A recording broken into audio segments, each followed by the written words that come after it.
ನಮಸ್ಕಾರ, ನಾನ್ ಶರ್ಮಿತಾ ಶೆಟ್ಟಿ. ಇದು news 18 Kannada. Break ಮಾಡಿದ ಸುದ್ದಿ. ತಿಂಗಳುಗಳ ಕಾಯುವಿಕೆಗೆ ಕೊನೆಗೂ ತೆರೆ ಬಿದ್ದಿದೆ.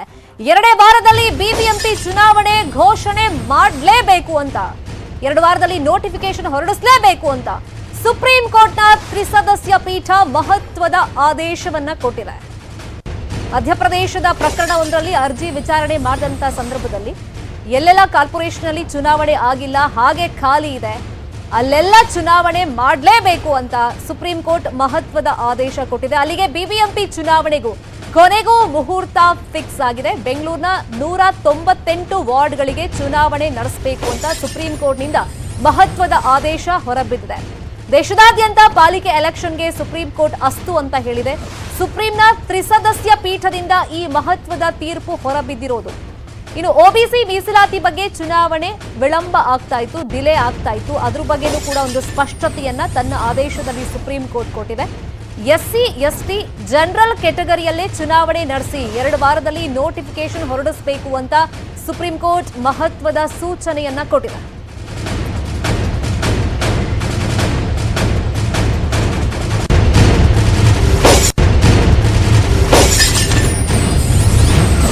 ಹೋದ್ರೆ ಬಿಬಿಎಂಪಿ ಅವಧಿ 2020 ಸೆಪ್ಟೆಂಬರ್ನಲ್ಲೇ ಮುಗಿದು ಹೋಗಿತ್ತು. ಎಲೆಕ್ಷನ್ ನಡಿಬೇಕಾಗಿತ್ತು 1 ವರ್ಷ 8 ತಿಂಗಳು ಹಿಂದೆ. 1 ವರ್ಷ 8 ತಿಂಗಳು ಪೋಸ್ಟ್ಪೋನ್ ಮಾಡ್ಕೊಂಡು ಬಂದಿದ್ರು. 198 ವಾರ್ಡ್ ಇದ್ದಿದ್ದು 243 ವಾರ್ಡ್ ಅಂತ ಮರು ವಿಂಗಡಣೆಯನ್ನ ಮಾಡಿದ್ರು.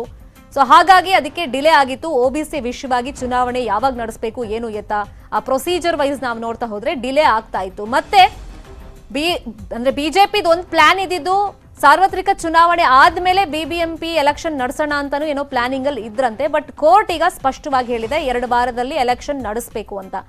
ಇನ್ನು ಬಿಬಿಎಂಪಿ ಚುನಾವಣೆಗೆ ಸುಪ್ರೀಂ ಆದೇಶ ಹಿನ್ನೆಲೆಯಲ್ಲಿ ಎಲೆಕ್ಷನ್ಗೆ ರೆಡಿ ಆಗಿ ಅಂತ ಸಿಎಂ ಬಸವರಾಜ ಬೊಮ್ಮಾಯಿ ಅವರು ಕರೆ ಕೊಟ್ಟಿದ್ದಾರೆ. ಎಲೆಕ್ಷನ್ಗೆ ರೆಡಿ ಆಗುವಂತೆ ಆರ್ ಅಶೋಕ್ ಅವರಿಗೆ ಸೂಚನೆ ಕೂಡ ದೆಹಲಿಯಿಂದ ರವಾನೆ ಮಾಡಿದ್ದಾರೆ. ಇನ್ನು ಸಿಎಂ ಬೆಂಗಳೂರಿಗೆ ಬರ್ತಾ ಇದ್ದಂತೆ ಬಿಬಿಎಂಪಿ ವ್ಯಾಪ್ತಿಯಲ್ಲಿ ಸಭೆಯನ್ನ ನಡೆಸ್ತಾರೆ. ಈಗ ದೆಹಲಿಯಲ್ಲಿ ಇರೋದ್ರಿಂದ ಈ ವಿಷಯ ಗೊತ್ತಾದ ತಕ್ಷಣ, ಅಂದ್ರೆ ಸುಪ್ರೀಂ ಕೋರ್ಟ್ ಇಂದ ಈ ತರದ ಆದೇಶ ಬಂದಿದೆ, ಬಿಬಿಎಂಪಿ ಎಲೆಕ್ಷನ್ ನಡೆಸಬೇಕು, ನೋಟಿಫಿಕೇಶನ್ ಎಲ್ಲ ಹೊರಡಿಸಬೇಕು ಅಂದ್ರೆ ಈಗ ಎಲೆಕ್ಷನ್ ಕಮಿಷನರ್ ಹೇಳ್ತಾರೆ ಯಾವಾಗ ಎಲೆಕ್ಷನ್ ನಡೆಸಬೇಕು ಏನು ಎತ್ತ ಅಂತ. ಬಟ್ ಸರ್ಕಾರದ ಒಂದಿಷ್ಟು ಜವಾಬ್ದಾರಿಗಳು ಇರುತ್ತಲ್ಲ, ಮತ್ತೆ ಪಕ್ಷವಾಗಿ ಮತ್ತೆ ಅಧಿಕಾರ ಚುಕ್ಕಾಣಿ ಹಿಡಿಯೋ ನಿಟ್ಟಿನಲ್ಲೂ ಕೂಡ ಯಾವುದೇ ಕಾರಣಕ್ಕೂ ಚುನಾವಣೆಯ ಬಿಟ್ಟು ಓಡೋಗೋ ಪ್ರಶ್ನೆನೇ ಇಲ್ಲ. ಅದೇನಿದ್ರು ಕಾಂಗ್ರೆಸ್ ಮತ್ತು ಜೆಡಿಎಸ್ಗೆ ಚುನಾವಣೆ ಮುಂದೆ ಹೋಗ್ಬೇಕು ಅಂತ ಆಸೆ ಇರೋದು ಕಾಂಗ್ರೆಸ್ ಅವ್ರಿಗೆ, ನಮ್ಗಲ್ಲ. ನಮ್ಗೆ ಚುನಾವಣೆ ಆಗ್ಬೇಕು ಅಂತ ಇರ್ತಕ್ಕಂಥದ್ದು. ಯಾಕಂದ್ರೆ ಸರ್ಕಾರ ಇದೆ, ನಮ್ದು ಪಕ್ಷ ಈಗಾಗಲೇ ಚುನಾವಣೆಗೆ ತಯಾರಾಗಿದೆ. ಆ ದೃಷ್ಟಿಯಿಂದ ಚುನಾವಣೆಗೆ ನಾವು ಸರ್ವಸನ್ನದ್ಧರಾಗಿದ್ದೀವಿ. 2 ವಾರದಲ್ಲಿ ನೋಟಿಫಿಕೇಶನ್ ಹೊರಡಿಸಿ ಅಂತ ಯಾವತ್ತೇ ಚುನಾವಣೆ ಆದ್ರೂ ಕೂಡ ಬೆಂಗಳೂರು ಮಹಾನಗರ ಪಾಲಿಕೆ ಚುನಾವಣೆಗೆ ಬಿಜೆಪಿ ರೆಡಿ ಇದೆ. ಈಗ ಆರ್ ಅಶೋಕ್ ಅವರ ಹೇಳಿಕೆ ಅಂದ್ರೆ ಯಾವತ್ತೇ ಚುನಾವಣೆ ಆದ್ರೂ ಬಿಜೆಪಿ ಅಂತೂ ಅದಕ್ಕೆ ರೆಡಿ ಇರುತ್ತೆ ಅಂತ. ಯಾವಾಗ ಸುಪ್ರೀಂ ಕೋರ್ಟ್ ಇಂದ ಈ ಆದೇಶ ಹೊರಬಿತ್ತು, ಮುಖ್ಯಮಂತ್ರಿಗಳು ಕೂಡ ಆಲ್ರೆಡಿ ಆರ್ ಅಶೋಕ್ ಅವರಿಗೆ ದೆಹಲಿಯಿಂದಲೇ ಸೂಚನೆಯನ್ನ ಕೊಟ್ಟಿದ್ದಾರೆ ಎಲೆಕ್ಷನ್ಗೆ ರೆಡಿ ಆಗಿ ಅಂತ ಹೇಳಿ. ಬಹುತೇಕ ಆರ್ ಅಶೋಕ್ ಅವರ ನೇತೃತ್ವದಲ್ಲೇ ಮತ್ತೆ ಬಿಬಿಎಂಪಿ ಎಲೆಕ್ಷನ್ ನ ಬಿಜೆಪಿ ಫೇಸ್ ಮಾಡಂಗ್ ಕಾಣ್ತಾ ಇದೆ. ಇನ್ನು ಶೀಘ್ರವೇ ಬಿಬಿಎಂಪಿ ಚುನಾವಣೆ ಹಿನ್ನೆಲೆಯಲ್ಲಿ ಸಚಿವಾಕಾಂಕ್ಷಿಗಳಿಗೆ ಮತ್ತೆ ನಿರಾಸೆ ಆಗಿದೆ. ಎಲೆಕ್ಷನ್ ವೇಳೆ ಸಂಪುಟ ಪುನರ್ರಚನೆ ಮಾಡೋದು ಬಹುತೇಕ ಡೌಟೇ. ಯಾಕಂದ್ರೆ ಎಲ್ಲ ಕಾನ್ಸಂಟ್ರೇಷನ್ ಎಲೆಕ್ಷನ್ ಮೇಲಿರುತ್ತೆ. ಮತ್ತೆ ಈಗ ಸಂಪುಟ ಪುನರ್ರಚನೆಗೆ ಈ ಹಂತದಲ್ಲಿ ಈ ಸಂದರ್ಭದಲ್ಲಿ ಕೈ ಹಾಕೋದು ಡೌಟ್. ಎಲೆಕ್ಷನ್ ಮುಗಿಯೋವರೆಗೂ ಸಂಪುಟ ವಿಸ್ತರಣೆನ ಅಥವಾ ಪುನರ್ರಚನೆ ಅದೇನೇ ಪ್ರಕ್ರಿಯೆಗಳ ಆಗೋದು ಡೌಟ್ ಇದೆ. ಬಿಬಿಎಂಪಿ ಎಲೆಕ್ಷನ್ ಮುಗಿಯೋ ತನಕ ಕಾಯಲೇಬೇಕಾಗುತ್ತೆ ಸಚಿವಾಕಾಂಕ್ಷಿಗಳು. ಇವತ್ತು ಆಸೆ ಕಣ್ಗಳಿಂದ ನೋಡ್ತಾ ಇದ್ರು. ಯಾಕಂದ್ರೆ ದೆಹಲಿ ಪ್ರವಾಸಕ್ಕೆ ಸಿಎಂ ಹೋಗಿದ್ರಿಂದ ಇವತ್ತು ವರಿಷ್ಠರನ್ನ ಭೇಟಿ ಮಾಡ್ತಾರೆ. ಜೆಪಿ ನಡ್ಡಾ ಹಾಗೆ ಅಮಿತ್ ಶಾ ಅವರನ್ನ ಮೀಟ್ ಮಾಡ್ತಾರೆ. ಒಂದು ಲಿಸ್ಟ್ ಆಲ್ರೆಡಿ ತಗೊಂಡು ಹೋಗಿದ್ದಾರೆ. ಆ ಲಿಸ್ಟಿಗೆ ಒಂದು ಗ್ರೀನ್ ಸಿಗ್ನಲ್ ಬಿದ್ರೆ ಸಾಕು, ಇಲ್ಲಿ ಬಂದು ಅದನ್ನ ಅನೌನ್ಸ್ ಮಾಡಿ ನಾವು ಸಚಿವರಾಗ್ಬಿಡ್ತೀವಿ ಅಂತ ಸಚಿವಾಕಾಂಕ್ಷಿಗಳು ಬಹಳ ಆಸೆಯಿಂದ ಎದುರು ನೋಡ್ತಾ ಇದ್ರು. ಬಟ್ ಅಲ್ಲಿ ವರಿಷ್ಠರ ಭೇಟಿಗೆ ಅವಕಾಶ ಸಿಕ್ಕಿಲ್ಲ. ಅದ್ರ ಬೆನ್ನಲ್ಲೇ ಈಗ ಸುಪ್ರೀಂ ಕೋರ್ಟ್ ಇಂದ ಬಿಬಿಎಂಪಿ ಎಲೆಕ್ಷನ್ ನಡೆಸಬೇಕು ಅಂತ ಹೇಳಿ ಒಂದು ಆರ್ಡರ್ ಕೂಡ ಬಂದಿರೋದ್ರಿಂದ ಈಗ ಕಾನ್ಸಂಟ್ರೇಷನ್ ಎಲ್ಲ ಸರ್ಕಾರದ್ದು ಪಕ್ಷದೆಲ್ಲ, ಅದರಲ್ಲೂ ಮುಖ್ಯವಾಗಿ ಮುಖ್ಯಮಂತ್ರಿಗಳ ಕಾನ್ಸಂಟ್ರೇಷನ್ ಈಗ ಎಲೆಕ್ಷನ್ ಹೆಂಗ್ ಗೆಲ್ಲೋದು, ಏನ್ ಸ್ಟ್ರಾಟಜಿ ಮಾಡೋದು ಅಂತ ಇದ್ರ ಮೇಲೆ ಇರುತ್ತೆ. ಸೊ ಹಾಗಾಗಿ ಈಗ ಸದ್ಯಕ್ಕೆ ಈ ಎಲೆಕ್ಷನ್ ಬಿಬಿಎಂಪಿ ಎಲೆಕ್ಷನ್ ಮುಗಿಯೋ ತನಕ, ರಿಸಲ್ಟ್ ಬರೋ ತನಕ ಈ ಸಂಪುಟ ಪುನರ್ರಚನೆ ಅಥವಾ ವಿಸ್ತರಣೆ ಇಂತಹ ಪ್ರಕ್ರಿಯೆಗಳಿಗೆ ಕೈ ಹಾಕೋದು ಬಹುತೇಕ ಅನುಮಾನ. ಹಾಗಾಗಿ ಸಚಿವಾಕಾಂಕ್ಷಿಗಳಿಗೆ ಮತ್ತೆ ನಿರಾಸೆ ಆಗಿದೆ. ಮತ್ತೊಂದಿಷ್ಟು ವಾರಗಳ ಕಾಲ ಅವರು ಕಾಯಲೇಬೇಕಾಗುತ್ತೆ. ಸಚಿವಾಕಾಂಕ್ಷಿಗಳಿಗೆ ನಿರಾಸೆ ಆಗಿದೆ. ಸಿಎಂಗೆ ದೊಡ್ಡ ಮಟ್ಟದಲ್ಲಿ ಟಾಸ್ಕ್ ಏನು ಅಂತಂದ್ರೆ ಈಗ ಈ ಎಲೆಕ್ಷನ್ ನ ಫೇಸ್ ಮಾಡೋದು, ಜೊತೆಗೆ ಪಕ್ಷವನ್ನ ಗೆಲ್ಲಿಸ್ಕೊಂಡು ಬರಬೇಕು, ಆ ಸ್ಟ್ರಾಟಜಿಗಳನ್ನ ಮಾಡ್ಕೋಬೇಕು. ಒಂದು ತಮ್ಮ ಕುರ್ಚಿಯನ್ನ ಭದ್ರ ಮಾಡ್ಕೊಳ್ಳೋ ನಿಟ್ಟಿನಲ್ಲಿ ತಮ್ಮ ನಾಯಕತ್ವದ ವಿಷಯನೂ ಬರುತ್ತೆ. ಜೊತೆಗೆ ಈಗ ಸಿಎಂ ಬದಲಾವಣೆ ಅಂತ ಏನು ಮೊನ್ನೆ ಬಹಳ ಪೀಕ್ ಲೆವೆಲ್ಗೆ ಒಂದು ಚರ್ಚೆ ಹೋಗಿತ್ತು. ಸೊ ಅಂತಹ ಟಾಕ್ಸ್ ಮತ್ತೆ ಬರಬಾರ್ದು ಅಂತಂದ್ರೆ ಈಗ ಈ ಸ್ಟ್ರಾಟಜಿಯನ್ನ ಮಾಡಿ ಗೆದ್ದು ತೋರಿಸ್ಬೇಕಾಗತ್ತೆ. ಹಾಗಾಗಿ ದೊಡ್ಡ ಮಟ್ಟದಲ್ಲಿ ಒಂದು ಸವಾಲಿದೆ, ಅದನ್ನ ಹೆಂಗ್ ಫೇಸ್ ಮಾಡ್ತಾರೆ ಬಸವರಾಜ ಬೊಮ್ಮಾಯಿ ಅನ್ನೋದನ್ನ ನೋಡ್ಬೇಕಾಗುತ್ತೆ. ಈಗ ಶೀಘ್ರವೇ ಬಿಬಿಎಂಪಿ ಚುನಾವಣೆ ಹಿನ್ನೆಲೆಯಲ್ಲಿ ಸಚಿವಾಕಾಂಕ್ಷಿಗಳಿಗೆ ನಿರಾಸೆಯಾಗಿದೆ. ಎಲೆಕ್ಷನ್ ಮುಗಿಯೋವರೆಗೂ ಸಂಪುಟ ವಿಸ್ತರಣೆ ಅಥವಾ ಪುನರ್ರಚನೆ ಅದೇನೇ ಪ್ರಕ್ರಿಯೆಗಳಿಗೂ ಕೈ ಹಾಕೋದು ಬಹುತೇಕ ಡೌಟ್ ಇದೆ. ತಮ್ಮೆಲ್ಲ ಗಮನವನ್ನ ಸಿಎಂ ಈಗ ಬಿಬಿಎಂಪಿ ಎಲೆಕ್ಷನ್ ಮೇಲೆ ಹರಿಸ್ತಾರೆ. ಹಾಗಾಗಿ ಸಚಿವಾಕಾಂಕ್ಷಿಗಳಿಗೆ ಮತ್ತೆ ನಿರಾಸೆ ಆಗಿದೆ.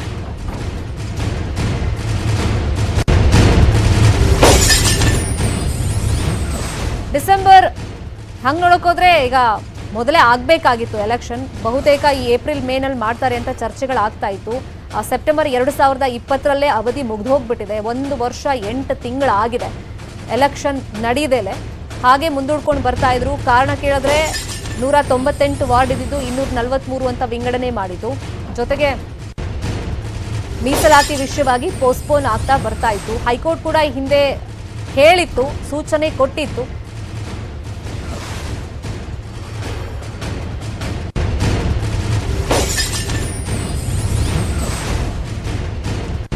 ಇದೇ ವಿಚಾರವಾಗಿ ಮತ್ತಷ್ಟು ಇನ್ಫಾರ್ಮೇಶನ್ ಕೊಡೋದಕ್ಕೆ ನೇರ ಸಂಪರ್ಕದಲ್ಲಿ ನಮ್ಮ 3 ಜನ ರಿಪೋರ್ಟರ್ಸ್ ಜಾಯಿನ್ ಆಗಿದ್ದಾರೆ. ನಮ್ಮ political bureau head Chidanand Patel join ಆಗಿದ್ದಾರೆ. ಜೊತೆಗೆ ನಮ್ಮ ನವದೆಹಲಿ ರಿಪೋರ್ಟರ್ ಧರಣೀಶ್ ಬುಕನ್ಕೆರೆ ಜಾಯಿನ್ ಆಗಿದ್ದಾರೆ. ಹಾಗೇನೆ ನಮ್ಮ ಬಿಬಿಎಂಪಿ ಬೀಟ್ ಕವರೇಜ್ ಮಾಡುವಂತ ರಿಪೋರ್ಟರ್ ಆಶಿಕ್ ಮುಲ್ಕಿ ಕೂಡ ಜಾಯಿನ್ ಆಗಿದ್ದಾರೆ. ಫಸ್ಟ್ ಚಿದಾನಂದ್ ಪಟೇಲ್, ಆರ್ ಅಶೋಕ್ ಅವರು ಮಾತಾಡೋದು ನಾವು ನೋಡ್ತಾ ಇದ್ವಿ. ನಾವಂತೂ ರೆಡಿ ಇದ್ದೀವಿ, ಅದು ಯಾವ ಮಿನಿಟ್ ಅಲ್ಲಿ ಆದ್ರೂ ಪರವಾಗಿಲ್ಲ ಅಂತ ಹೇಳ್ತಾ ಇದ್ರು. ಈಗ ಬಹುತೇಕ ಸಿಎಂ ಬರ್ತಾ ಇದ್ದಂತೆ, ಬೆಂಗಳೂರಿಗೆ ಬರ್ತಿದ್ದಂತೆ ಇಲ್ಲಿರುವಂತ ಶಾಸಕರು, ಎಂಪಿಗಳು ಹಾಗೇನೆ ಸಚಿವರುಗಳ ಜೊತೆ ಸಭೆ ಮಾಡ್ತಾರೆ. ಹಾಗಾದ್ರೆ ಬಿಜೆಪಿ ಯಾವ ತರ ತಯಾರಿಗಳನ್ನು ಮಾಡ್ಕೊಂಡಿದೆ? ಶರ್ಮಿತಾ ಶೆಟ್ಟಿ, ಆಡಳಿತ ಪಕ್ಷ ಬಿಜೆಪಿಗೆ ಇದು ಶಾಕಿಂಗ್ ನ್ಯೂಸ್ ಅಂತಲೇ ಹೇಳಲಾಗ್ತದೆ. ಯಾಕಂತ ಹೇಳಿದ್ರೆ ಬಿಜೆಪಿನ 198 ವಾರ್ಡ್ಗಳಿದ್ದನ್ನು 244 ವಾರ್ಡ್ ಮಾಡಿ ಅದನ್ನು ಡಿಲಿಮಿಟೇಷನ್ ಮಾಡಿ ಸರ್ಕಾರ ಆದೇಶ ಮಾಡಲಿಕ್ಕೆ ಈ ಸಂಬಂಧಪಟ್ಟಗೆ ಸುಪ್ರೀಂ ಕೋರ್ಟ್ನಲ್ಲಿ ಏನು ದಾವೆಯನ್ನು ಹೂಡಿತು. ದಾವೆಗೆ ಸಂಬಂಧಪಟ್ಟಾಗೆ ಪೆಂಡಿಂಗ್ ಕೂಡ ಕೇಸ್ ಇತ್ತು. ಈ ನಡುವೆ ಮತ್ತೊಂದು ಕಡೆ ಜಿಲ್ಲಾ ಮತ್ತು ತಾಲೂಕು ಪಂಚಾಯತಿ ಚುನಾವಣೆಯನ್ನು ಕೂಡ OBC ಮೀಸಲಾತಿ ಆಗಿಲ್ಲ ಎಂಬ ಕಾರಣಕ್ಕಾಗಿ ಆಯೋಗವನ್ನು ರಚನೆ ಮಾಡಿ ಪೆಂಡಿಂಗ್ ಅನ್ನು ಇಡಲಾಗಿತ್ತು. ಒಟ್ಟಾರೆ ಏನು ಜನರಲ್ ಎಲೆಕ್ಷನ್ ಅಂದರೆ ಸಾರ್ವತ್ರಿಕ ಚುನಾವಣೆಯ ಬಳಿಕ ಬಿಬಿಎಂಪಿ ಚುನಾವಣೆಗೆ ಪ್ಲಾನ್ ಹಾಕಿದಂಥ ಸರ್ಕಾರಕ್ಕೆ ಇದು ಅತಿ ದೊಡ್ಡ ಶಾಕಿಂಗ್ ನ್ಯೂಸ್ ಅಂತ ಹೇಳಲಾಗ್ತದೆ. ಯಾಕಂತ ಹೇಳಿದ್ರೆ ಚುನಾವಣೆ ಮುಂದೂಡಲಿಕ್ಕೆ ಎಲ್ಲ ರೀತಿಯ ಪ್ರಯತ್ನವನ್ನು ಕೂಡ ಸರ್ಕಾರ ಮಾಡಿತ್ತು. ಆದರೆ ಈ ಪ್ರಯತ್ನಕ್ಕೆ ಎಲ್ಲವೂ ಕೂಡ ಸುಪ್ರೀಂ ಕೋರ್ಟ್ನ ತ್ರಿಸದಸ್ಯ ಪೀಠ ಸರ್ಕಾರದ ಈ ಒಂದು ನಿರ್ಧಾರಕ್ಕೆ, ಈ ಸರ್ಕಾರದ ಈ ಒಂದು ಪ್ಲಾನ್ಗೆ ಬಹಳ ನಿರಾಶೆ ಉಂಟು ಮಾಡಿದೆ ಅಂತ ಹೇಳಿದ್ರೆ ತಪ್ಪಾಗಲಾರದು. ಯಾಕಂತೇಳಿ ಸರ್ಕಾರಕ್ಕೆ ಇದು ದಿಢೀರ್ ಬಂದಿರತಕ್ಕಂಥ ಚುನಾವಣೆ ಅಂತಲೇ ಹೇಳಲಾಗ್ತಿದೆ. ಹಾಗಾಗಿ ಬಿಬಿಎಂಪಿ ಚುನಾವಣೆ ಮುಖ್ಯಮಂತ್ರಿ ಬಸವರಾಜ ಬೊಮ್ಮಾಯಿ ಅವರಿಗೆ ಇದು ಸವಾಲಿನ ಚುನಾವಣೆ ಅಂತಲೂ ಕೂಡ ಹೇಳಲಾಗ್ತಿರುವುದು. ಯಾಕಂತ ಹೇಳಿದ್ರೆ ಮುಖ್ಯಮಂತ್ರಿ ಬಸವರಾಜ ಬೊಮ್ಮಾಯಿ ಅವರು ತವರು ಕ್ಷೇತ್ರ ಅಂದರೆ ಉಪಚುನಾವಣೆ ತವರು ಕ್ಷೇತ್ರ ಆನಗಲ್ನ ಚುನಾವಣೆ ಸೋತಿದ್ದರಿಂದ ಅವರು ಚುನಾವಣಾ ಪರ್ಫಾರ್ಮರ್ ಅಲ್ಲ ಎಂಬ ಸಂದೇಶ ಕೂಡ ಹೈಕಮಾಂಡಿಗೆ ಹೋಗಿತ್ತು. ಹಾಗಾಗಿ ಬಿಬಿಎಂಪಿಯಲ್ಲಿ ಲಿಮಿಟ್ಸ್ನಲ್ಲಿ 28 ವಿಧಾನಸಭಾ ಕ್ಷೇತ್ರಗಳು ಬಂದಿರುವಂಥದ್ದು. ಬಿಬಿಎಂಪಿ ಚುನಾವಣೆಯನ್ನ ಯಾರು ಗೆಲ್ತಾರೆ ಅವರು ವಿಧಾನಸಭೆ ಚುನಾವಣೆ ಕೂಡ ಅತಿ ಹೆಚ್ಚು ಕ್ಷೇತ್ರಗಳನ್ನು ಗೆಲ್ಲಲಿಕ್ಕೆ ಕೂಡ ಅನುಕೂಲ ಆಗುತ್ತೆ ಅನ್ನೋದು ಕೂಡ ಲೆಕ್ಕಾಚಾರ. ಹಾಗಾಗಿ ಬಿಬಿಎಂಪಿ ವ್ಯಾಪ್ತಿಯಲ್ಲಿ ಮೂಲಭೂತ ಸೌಕರ್ಯ ಇಲ್ಲ ಎಂಬ ಒಂದು ಮೋಹನ್ ದಾಸ್ ಪೈರ್ ಅವರ ಟ್ವೀಟ್ಗೆ ಸಂಬಂಧಪಟ್ಟಕ್ಕೆ ನ್ಯೂಸ್ 18 ಕನ್ನಡ ಸರಣಿ ವರದಿಯನ್ನು ಕೂಡ ಮಾಡಿತ್ತು. ಜೊತೆಗೆ ಬೆಂಗಳೂರಿನಲ್ಲಿ ಮೂಲಭೂತ ಸೌಕರ್ಯಗಳಿಲ್ಲ ಮತ್ತು ಬೆಂಗಳೂರು ಪಾತೋಲ್ ನಗರ ಆಗಿದೆ ಅಂತೇಳಿ ನ್ಯೂಸ್ 18 ಕನ್ನಡ ಕೂಡ ಸರಣಿ ವರದಿಗಳನ್ನು ಕೂಡ ಮಾಡಿತ್ತು. ಈ ಎಲ್ಲ ವರದಿಗಳ ಹಿನ್ನೆಲೆಯಲ್ಲಿ ಕಳೆದ ತಿಂಗಳು ನಡೆದಂಥ ವಿಜಯನಗರದಲ್ಲಿ ನಡೆದಂಥ ಬಿಜೆಪಿಯ ರಾಜ್ಯ ಕಾರ್ಯಕಾರಿಣಿ ಸಭೆಯಲ್ಲೂ ಕೂಡ ಬಿಜೆಪಿಯ ರಾಷ್ಟ್ರೀಯ ಅಧ್ಯಕ್ಷ JP ನಡ್ಡಾ ಮುಖ್ಯಮಂತ್ರಿ ಬಸವರಾಜ ಬೊಮ್ಮಾಯಿ ಅವರಿಗೆ ಬೆಂಗಳೂರು ವಿಚಾರದಲ್ಲಿ ಯಾವುದೇ ಕಾರಣಕ್ಕೂ ನೆಗ್ಲೆಕ್ಟ್ ಮಾಡಬೇಡಿ, ಬೆಂಗಳೂರಿನಲ್ಲಿ ಮೂಲಭೂತ ಸೌಕರ್ಯವನ್ನು ಒದಗಿಸಿ, ಬೆಂಗಳೂರಿನಲ್ಲಿ ಯಾವುದೇ ರೀತಿಯ ಸುದ್ದಿ ಆದರೂ ಕೂಡ ಅಂತಾರಾಷ್ಟ್ರೀಯ ಮಟ್ಟದ ಸುದ್ದಿ ಆಗುತ್ತೆ ಮತ್ತು ಅಲ್ಲಿ 28 ಕ್ಷೇತ್ರಗಳಿರ್ತಕ್ಕಂಥದ್ದು ಬೆಂಗಳೂರು ಕೂಡ ಮುಖ್ಯವಾಗಿರುವಂಥದ್ದು, ನೀವು ಬೆಂಗಳೂರು ಕಡೆ ಗಮನ ಹರಿಸಿ ಅಂತೇಳಿ ಖಡಕ್ ಆಗಿ ಸೂಚನೆಯನ್ನು ಕೂಡ ಕೊಟ್ಟಿದ್ರು. ಈ ಸೂಚನೆ ಬೆನ್ನಲ್ಲೇ ಈಗಾಗಲೇ ಬಿಬಿಎಂಪಿ ಚುನಾವಣೆ ಕೂಡ ಎದುರಾಗಿರುವಂಥದ್ದು. ಈಗಾಗಲೇ ಏನು ಸುಪ್ರೀಂ ಕೋರ್ಟ್ ತ್ರಿಸದಸ್ಯ ಪೀಠ ಆಯಾ ರಾಜ್ಯದ ಚುನಾವಣಾ ಕಮಿಷನರ್ಗಳಿಗೆ ಅಂದರೆ ಚುನಾವಣಾಧಿಕಾರಿಗಳಿಗೆ ನೀವು 2 ವಾರದಲ್ಲಿ ಅಂದರೆ 15 ದಿನ ಒಳಗಡೆ ಚುನಾವಣಾ ನೋಟಿಫಿಕೇಶನ್ ಹೊರಡಿಸಬೇಕಂತೇಳಿ ಖಡಕ್ ಆಗಿ ಸೂಚನೆಯನ್ನು ಕೊಟ್ಟಿರುವಂಥದ್ದು. ಹಾಗಾಗಿ ಈಗ ಬಿಬಿಎಂಪಿ ಚುನಾವಣೆ ದಿಢೀರ್ನ ಎದುರಾಗಿರೋದು. ಒಂದು ಕಡೆ ಸ್ಮಾರ್ಟ್ ಸಿಟಿ ಯೋಜನೆಯಲ್ಲಿ ಇಡೀ ಬೆಂಗಳೂರನ್ನು ಅಗೆದು ಬಗೆದು ಹಾಕಿರ್ತಕ್ಕಂಥ ಸರ್ಕಾರ ಇನ್ನು ಸ್ಮಾರ್ಟ್ ಸಿಟಿ ಯೋಜನೆ ಕಂಪ್ಲೀಟ್ ಆಗಲಿಕ್ಕೆ ಕನಿಷ್ಠ 6 ರಿಂದ 8 ತಿಂಗಳು ಬೇಕಾಗಿರುವಂಥದ್ದು. ಇಂಥ ಸಂದರ್ಭದಲ್ಲಿ ಎಲ್ಲೊಂದು ಕಡೆ ಬಿಬಿಎಂಪಿ ವಿಚಾರದಲ್ಲಿ ಕೂಡ ಸರ್ಕಾರ ನಿರ್ಲಕ್ಷ್ಯ ತಾಳಿದೆ ಅಂತೇಳಿ ಸಾರ್ವಜನಿಕರು ಆಕ್ರೋಶ ವ್ಯಕ್ತಪಡಿಸಿರುವಂಥದ್ದು, ವಿಪಕ್ಷಗಳು ವ್ಯಕ್ತಪಡಿಸಿರುವಂಥದ್ದು. ಇದರ ಬೆನ್ನಲ್ಲೇ ಸರ್ಕಾರ ಸರ್ಕಾರಕ್ಕೆ ಇದು ಅತಿ ದೊಡ್ಡ ಶಾಕಿಂಗ್ ನ್ಯೂಸ್ ಆಗಿರ್ತಕ್ಕಂಥದ್ದು. ಈ ಎಲ್ಲ ಕಾರಣಕ್ಕಾಗಿ ಮುಖ್ಯಮಂತ್ರಿ ಬಸವರಾಜ ಬೊಮ್ಮಾಯಿ ಅವರು ಈ ಬಿಬಿಎಂಪಿ ಚುನಾವಣೆಯನ್ನು ಸವಾಲಾಗಿ ತೆಗೆದುಕೊಳ್ಳಲು ತೀರ್ಮಾನವನ್ನು ಮಾಡಿದ್ದಾರೆ. ಇದೇ ಕಾರಣಕ್ಕಾಗಿ ತಮ್ಮ ಆಪ್ತ ಸಚಿವ ಹಾಗೂ ಕಂದಾಯ ಸಚಿವರಾಗಿರ್ತಕ್ಕಂಥ ಆರ್ ಅಶೋಕ್ ಅವರಿಗೆ ಸುಪ್ರೀಂ ಕೋರ್ಟ್ನ ಆದೇಶ ಬಂದ ಕೂಡಲೇ ಕರೆ ಮಾಡಿರ್ತಕ್ಕಂಥ ಬಸವರಾಜ ಬೊಮ್ಮಾಯಿ ಅವರು, ನಾನು ಬೆಂಗಳೂರು ಬಂದ ಕೂಡಲೇ ಬೆಂಗಳೂರಿನ ಎಲ್ಲ ಶಾಸಕರುಗಳಂತೂ ಬೆಂಗಳೂರಿನ ಸಚಿವರು ಹಾಗೂ ಲೋಕಸಭಾ ಸದಸ್ಯರು ಸೇರಿದಂತೆ ಪ್ರಮುಖ ನಾಯಕರ ಸಭೆಯನ್ನು ಕರಿತೀನಿ. ಚುನಾವಣೆಗೆ ಎಲ್ಲ ರೀತಿಯ ಸಿದ್ಧತೆ ಮತ್ತು ಪ್ಲಾನ್ ಮತ್ತು ಸ್ಟ್ರಾಟಜಿಯನ್ನು ಮಾಡಿಕೊಳ್ಳಿ. ಬಿಬಿಎಂಪಿ ಚುನಾವಣೆ ನಮಗೆ ಡೂ ಆರ್ ಡೈ ಅನ್ನುವಂಥ ಚುನಾವಣೆ. ಈ ಚುನಾವಣೆಯ ಮೇಲೆ ಎಲ್ಲೊಂದು ಕಡೆ ರಾಜ್ಯದಲ್ಲಿ ಬೇರೆ ರೀತಿಯ ಮ್ಯಾಂಡೇಟ್ ಹೋಗಲಿದೆ. ಇದು 2023 ವಿಧಾನಸಭೆ ಚುನಾವಣೆ ಕೂಡ ಬೇರೆ ರೀತಿಯ ಮ್ಯಾಂಡೇಟ್ ಹೋಗಲಿದೆ. ಹಾಗಾಗಿ ಚುನಾವಣೆ ಗೆಲ್ಲೇಬೇಕಂತೇಳಿ ಈಗಾಗಲೇ ಏನು ಆರ್ ಅಶೋಕ್ ಕರೆ ಮಾಡಿ ಸೂಚನೆ ಕೊಟ್ಟಿರುವಂಥದ್ದು. ಮುಖ್ಯಮಂತ್ರಿ ಬಸವರಾಜ ಬೊಮ್ಮಾಯಿ ಅವರು ದೆಹಲಿ ಪ್ರವಾಸವನ್ನು ಮುಗಿಸಿದ ಬಳಿಕ ಬೆಂಗಳೂರಿನ ಬಿಜೆಪಿ ಶಾಸಕರು ಮತ್ತು ಸಚಿವರು ಹಾಗೂ ಪ್ರಮುಖ ನಾಯಕರ ಸಭೆ ಕರೆದು ಬಿಬಿಎಂಪಿ ಚುನಾವಣಾ ತಯಾರಿ ಮತ್ತು ಸ್ಟ್ರಾಟಜಿಯನ್ನು ಮಾಡಲಿದ್ದಾರೆ. Sharmita Shetty. Fine, please be online. Chidanand Patel, Dharanish, ನೀವಾಗ್ಲೇ ಹೇಳ್ತಾ ಇದ್ರಿ ಈಗ ಸುಪ್ರೀಂ ಕೋರ್ಟ್ ಆದೇಶ ಕೊಟ್ಟಿದ್ರು ಕೂಡ ಕೆಲವೊಂದು ಕಾನೂನು ಪ್ರಕ್ರಿಯೆಗಳು ನಮ್ಮ ರಾಜ್ಯದಲ್ಲಿ ನಡೀತಾ ಇತ್ತು. ಈಗ 243 ವಾರ್ಡ್ಗಳಂತ ಇವ್ರೇನ್ ವಿಂಗಡಣೆ ಮಾಡಕ್ ಹೊರಟಿದ್ರು, ಅದನ್ನ ಎಕ್ಸ್ಟೆನ್ಷನ್ ಮಾಡಕ್ ಹೊರಟಿದ್ರು. ಈಗ ಡಿಲಿಮಿಟೇಷನ್ ಆಗ್ಬೇಕಾಗಿತ್ತು, ಆ ಪ್ರಕ್ರಿಯೆಗಳು ನಡೆದಿಲ್ಲ ಅಂತ ಯಾರು ಕಾನೂನು ತಜ್ಞರ ಹತ್ರ ಕೇಳಿದ್ರ ಧರಣೀಶ್ ಈ ಬಗ್ಗೆ ನೀವು?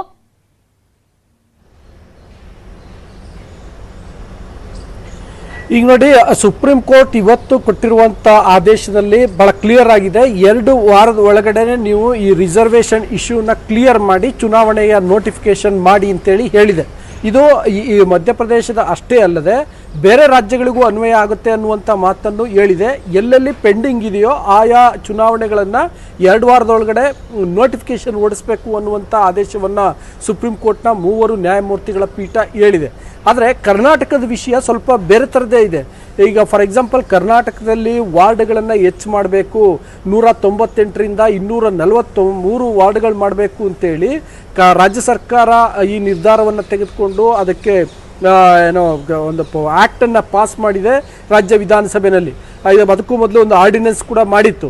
ಸೊ ಹಾಗಾಗಿ ಇದು ಡಿಲಿಮಿಟೇಷನ್ ಇನ್ನೂ ಆಗದೇ ಇಲ್ಲದೆ ಇರೋದ್ರಿಂದ, ಫಾರ್ ಎಕ್ಸಾಂಪಲ್ ನೋಡಿ, ಸುಪ್ರೀಂ ಕೋರ್ಟ್ ಆದೇಶದ ಪ್ರಕಾರ ಇನ್ನು 2 ವಾರದ ಒಳಗಡೆ ಚುನಾವಣೆ ನೋಟಿಫಿಕೇಶನ್ ಓಡಿಸ್ಬೇಕು ಅಂತಂದರೆ ಅಷ್ಟರೊಳಗಡೆ ಡಿಲಿಮಿಟೇಷನ್ ಆಗಬೇಕು.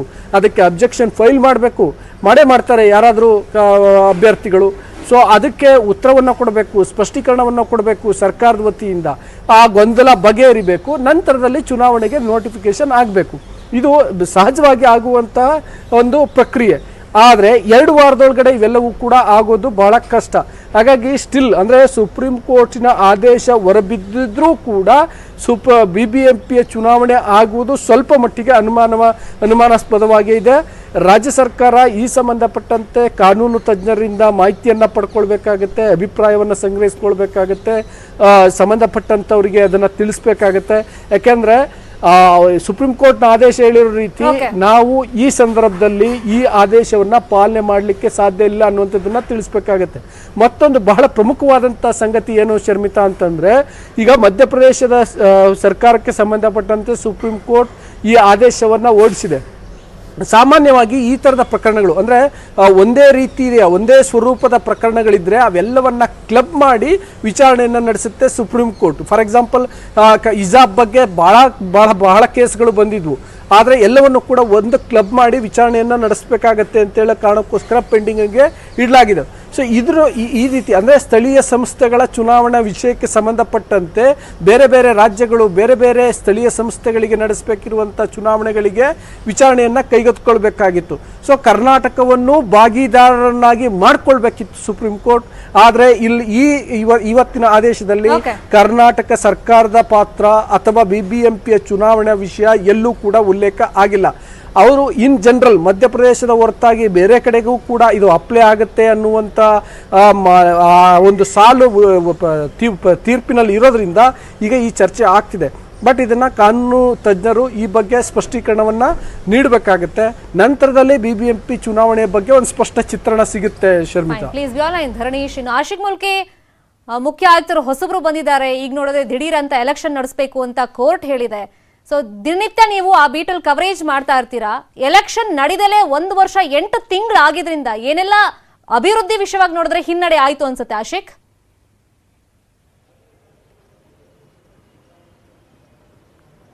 ಹೌದು, ಖಂಡಿತ ಶರ್ಮಿತಾ ಶೆಟ್ಟಿ, ನೀವು ಹೇಳಿದ ಹಾಗೆ ಈಗಾಗಲೇ 1 ವರ್ಷ ಸರಿಸುಮಾರು 2 ವರ್ಷನೇ ಆಯಿತು ಅಂತಲೇ ಹೇಳಬೇಕಾಗುತ್ತೆ. BBMPಯಲ್ಲಿ ಜನಪ್ರತಿನಿಧಿಗಳಿದೆ, ಸಾಕಷ್ಟು ತೊಂದರೆಗಳಾಗಿದ್ದಾವೆ. ಬೇರೆ ಬೇರೆ ರೀತಿಯಾಗಿ ಕೈಗೊಳ್ಳಬೇಕಾಗಿದ್ದಂತಹ ಯೋಜನೆಗಳು ಮತ್ತು ಕೆಲವೊಂದಿಷ್ಟು ಅಭಿವೃದ್ಧಿ ಪ್ರಕ್ರಿಯೆಗಳೇನಿದೆ ಅದೆಲ್ಲದಕ್ಕೂ ಕೂಡ ಒಂದು ಹಿನ್ನಡೆ ಆಗಿದೆ ಅಂತಲೇ ಹೇಳಬೇಕಾಗುತ್ತೆ. ಒಂದು ಅಂದರೆ ಆಸ್ ಪರ್ ದಿ ಕಾನ್ಸ್ಟಿಟ್ಯೂಷನ್ ಪ್ರಕಾರ ನಾವು ಮಾತನಾಡೋದಾದರೆ, ಒಂದು ಪಾಲಿಕೆಯಲ್ಲಿ ಅದರ ಸುಗಮವಾಗಿರುವಂಥ ಆಡಳಿತವನ್ನು ನಡೆಸೋದಕ್ಕೆ ಆಡಳಿತ ಮಂಡಳಿ, ಅದರ IAS ಅಧಿಕಾರಿಗಳು ಅಥವಾ ಅದಕ್ಕೆ ಸಂಬಂಧಪಟ್ಟ ಇಂಜಿನಿಯರ್ಗಳು, ಒಟ್ಟಾರೆ ಅಧಿಕಾರಿಗಳ ವರ್ಗ ಒಂದು ಕಡೆ ಇದ್ರೆ, ಅದೇ ರೀತಿಯಲ್ಲಿ ಜನಪ್ರತಿನಿಧಿಗಳು ಕೂಡ ಇರಬೇಕಾಗುತ್ತೆ.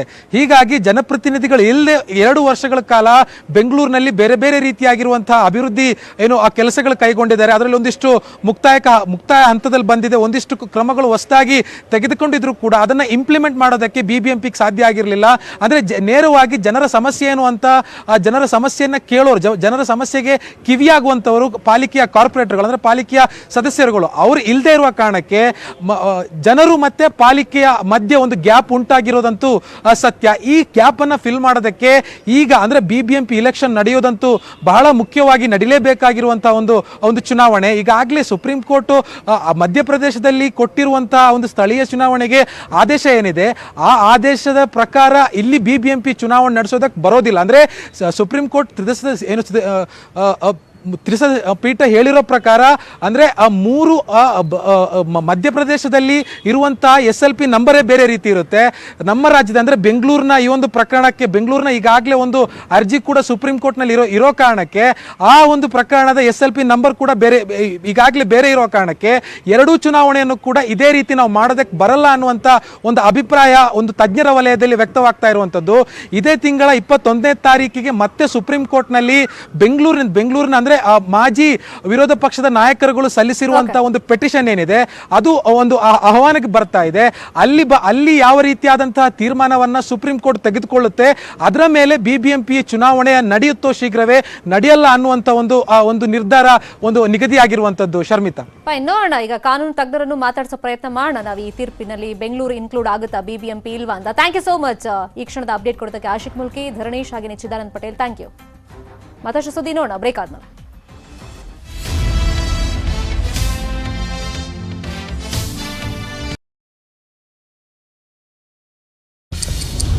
ಅರ್ಧ ಗಂಟೆಯಲ್ಲಿ ಇಡೀ ಸುದ್ದಿ ಜಗತ್ತು.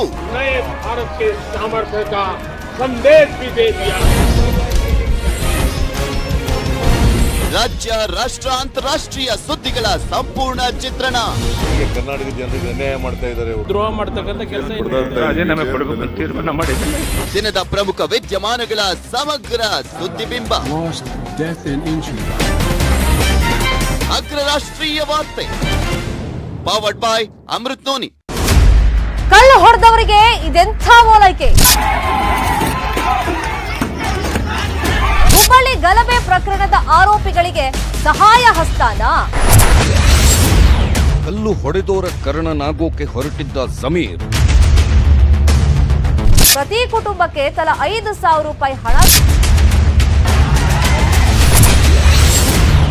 ಏಪ್ರಿಲ್ 29, 2022 ಬೆಳಿಗ್ಗೆ 8:27 ಶಾಸಕರ ಬೇಜವಾಬ್ದಾರಿ ಬ್ರೇಕ್ ಮಾಡಿದ್ದೆ ನ್ಯೂಸ್18.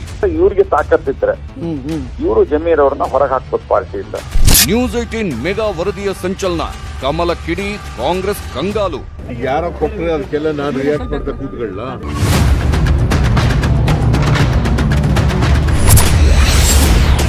ಸಹಾಯ ಹಸ್ತ ರದ್ದು ಮಾಡಿದ ಜಮೀರ್. News eighteen mega impact.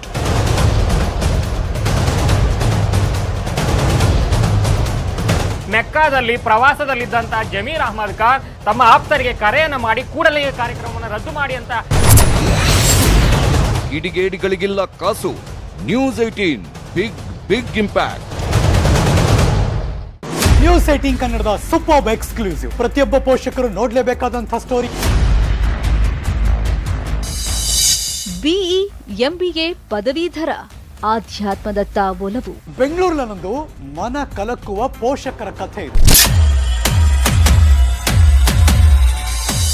ಮದುವೆ ಫಿಕ್ಸ್ ಆಗಿದ್ದಾಗಲೇ ಬೇಡವಾಯ್ತಾ ಲೌಕಿಕ ಜೀವನ? ಕಾಲೇಜು ದಿನಗಳಲ್ಲೇ ಆಧ್ಯಾತ್ಮಿಕ ಒಲವನ್ನ ಹೊಂದಿದ್ದ ಈಗ ಹೆತ್ತವರನ್ನ ಬಿಟ್ಟು ಮಧುಕರ್ ಹೊರಟೇ ಬಿಟ್ಟ. ಇಷ್ಟೆಲ್ಲ ಕಷ್ಟ ಬಿದ್ದು ಓದಿಸಿದ್ರು, ನೀನು ಅವ್ರ ಸೇವೆ ಮಾಡಬೇಕು, ದೇವ್ರಿಗೆ ವಾರಕ್ಕೊಂದ್ಸಲ ಹೋಗ್ಬಾ, ನೀನು ಭಕ್ತಿ ಕೊದ್ಯನ ಕೊಡು, ಫೋಟೋ ಇಟ್ಕೊಂಡು ಪೂಜೆ ಮಾಡು ಅಂದಿದ ತಕ್ಷಣ ಓಕೆ ಅಂಕಲ್.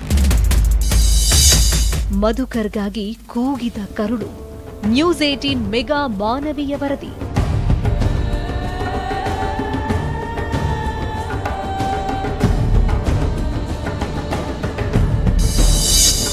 ಮಗನೇ ಬಾ ಮನೆಗೆ, ಕರುಳಿನ ಕೂಗು. ತೆರಿಗೆ ಪಾವತಿ ಬೆಂಗಳೂರು ದೇಶದಲ್ಲೇ ನಂಬರ್ 2. ಆದ್ರೆ ರಸ್ತೆಯಲ್ಲಿ ಗುಂಡಿ, ಲೈಟ್ ಇಲ್ಲದ ಬೀದಿ, ಎಲ್ಲೆಂದ್ರಲ್ಲಿ ಕಸ, ಹಾಳಾದ ಫುಟ್ಪಾತ್, ಕುಡಿಯೋಕೆ ನೀರಿಲ್ಲ, ಸಮಸ್ಯೆಗಳಲ್ಲೇ ಮುಳುಗಿದೆ ಸಿಲಿಕಾನ್ ಸಿಟಿ. ಕೆಲಸ ಮಾಡಿ ಅಂತ ಬೇಡ್ಕೋಬೇಕಾ? 600 ಕೋಟಿ ವರ್ಷಕ್ಕೆ BBMP ಇಂದ ಖರ್ಚು ಮಾಡ್ತಾರೆ ಕ್ಲೀನ್ ಮಾಡಕ್ಕೆ. ಏನ್ ಕ್ಲೀನ್ ಮಾಡ್ತಾರೆ? ಮನೆ ಮುಂದೆ ಲೈಟ್ ಇಲ್ಲ, ಫುಟ್ಪಾತ್ ಎಲ್ಲ ಸರಿಗಿಲ್ಲ, ರೋಡ್ ಎಲ್ಲ ಪಾಟ್. ಸಿಡಿದೆದ್ದ ಬೆಂಗಳೂರು, ಸರ್ಕಾರಕ್ಕೆ ಜನಸಾಮಾನ್ಯರ ಕಿಚ್ಚು. ಬೆಂಗಳೂರಿನ ಜನ ಇಷ್ಟೊಂದು ತೆರಿಗೆ ಕಟ್ತಾ ಇದ್ದಾರೆ ದೇಶಕ್ಕೆ, ಅವ್ರಿಗೆ ಬರ್ತಾ ಇರುವಂತಹ ಸೌಲಭ್ಯಗಳು ಇದೇನ್ರಿ? ಗಲ್ಲಿ ನೋಡ್ತಾ ಇದ್ರೆ ಬಹಳ ಅಧ್ವಾನವಾದಂತ ಪರಿಸ್ಥಿತಿ. BBMP ರೋಡ್ ಹಾಕ್ತಾರೆ ಮತ್ತೆ ಹಾಕಿದ್ದಾರೆ, ಒಂದು ಕೋಆರ್ಡಿನೇಷನ್ ಇಲ್ಲ. ಜನ ಹೋಗೋ ಬರೋಕೆ ತೊಂದರೆ ಆಗ್ತಾ ಇದೆ, ಆಕ್ಷನ್ ಜಾಸ್ತಿ ಆಗ್ತಾ ಇದೆ. ಸಾರ್ವಜನಿಕರಿಗೆ ತೊಂದರೆ ಆಗೋ ರೀತಿ ಅಭಿವೃದ್ಧಿ ಕೆಲಸ ಮಾಡಿದಾಗ ಅದು ಹಿತವಾಗೋದಿಲ್ಲ. ಟ್ಯಾಕ್ಸ್ ಪೇಸ್ ಜಾಸ್ತಿ, ನಾವು ರೋಡ್ಸ್ ಅಂತೂ ತುಂಬಾನೇ ಬ್ಯಾಡ್ ಆಗಿದೆ.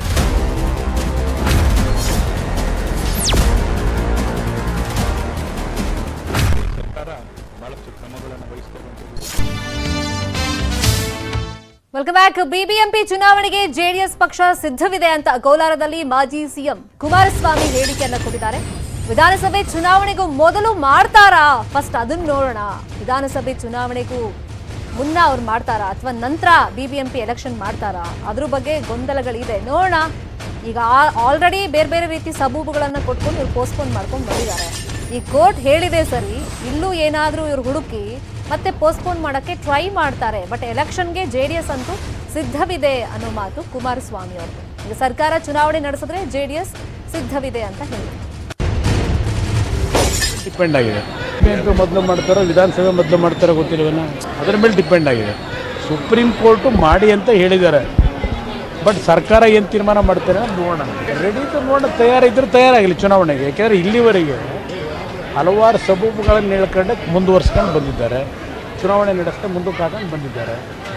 ಈಗ ಸುಪ್ರೀಂ ಕೋರ್ಟ್ನ ಆದೇಶದ ಮೇರೆಗೆ ಚುನಾವಣೆ ನಡೆಸ್ತಕ್ಕಂಥ ನಿರ್ಧಾರ ಮಾಡಿದ್ರೆ ಪಕ್ಷವೂ ತಯಾರಾಗಿದ್ದೇವೆ, JDS ಪಕ್ಷವೂ ತಯಾರಾಗಿದೆ ಚುನಾವಣೆಗೆ, BBMP ಚುನಾವಣೆ.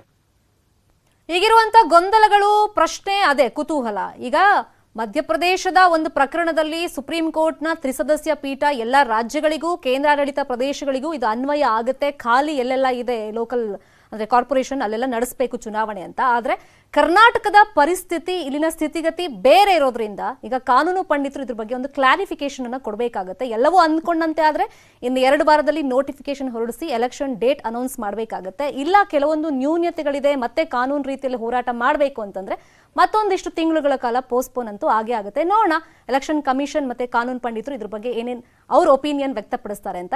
ಇದಾಗಿತ್ತು ಸದ್ಯದ ನ್ಯೂಸ್ ಅಪ್ಡೇಟ್. ನೋಡ್ತಾ ಇರಿ ನ್ಯೂಸ್ 18 ಕನ್ನಡ. ಜಾಲ ನಮ್ಮದು, ಬಲ ನಿಮ್ಮದು. ಈ ವಾರ್ತೆಯ ಮುಖ್ಯ